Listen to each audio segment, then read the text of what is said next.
Meaningful or meaningless?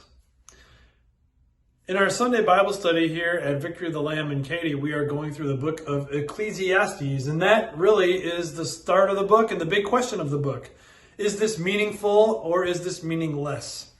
King Solomon, who wrote the book of Ecclesiastes, you would think would have the most meaningful life anyone could possibly have. And yet, he declares in the book, meaningless, meaningless. Everything is meaningless. It's like a vapor. It's like a wind. It's like a big bunch of nothing.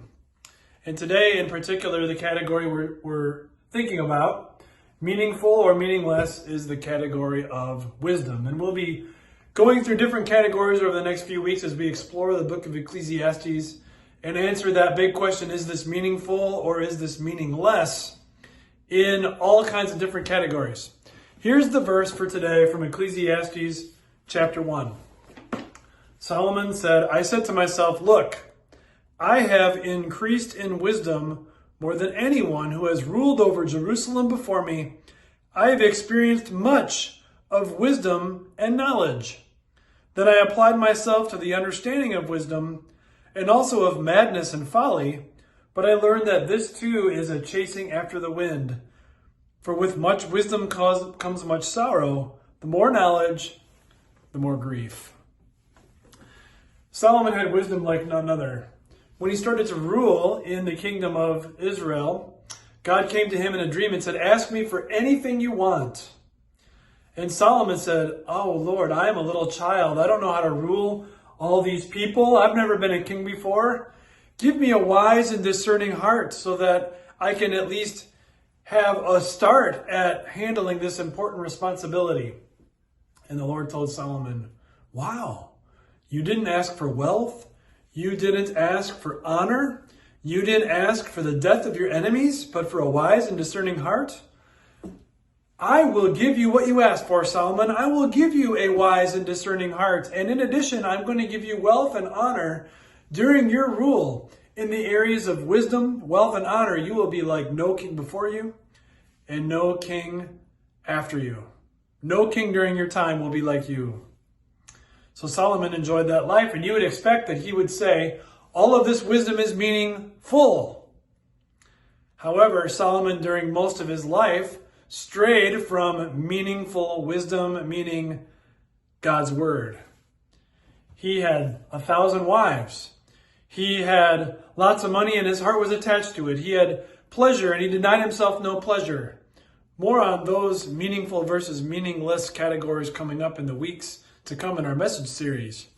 But for now, let's get back to that one on wisdom. Why would Solomon say, I had more wisdom than anyone else? I had honor because of it. And yet in the end, with much wisdom comes much sorrow. The more knowledge, the more grief. Getting all kinds of wisdom is a chasing after the wind. It's almost as though Solomon is saying, I didn't want to adult. I didn't want these big responsibilities. I wish I didn't know what I knew. I wish I could unlearn this.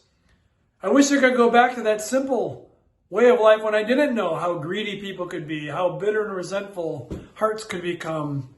When I didn't have people envious of me or trying to protect what I had.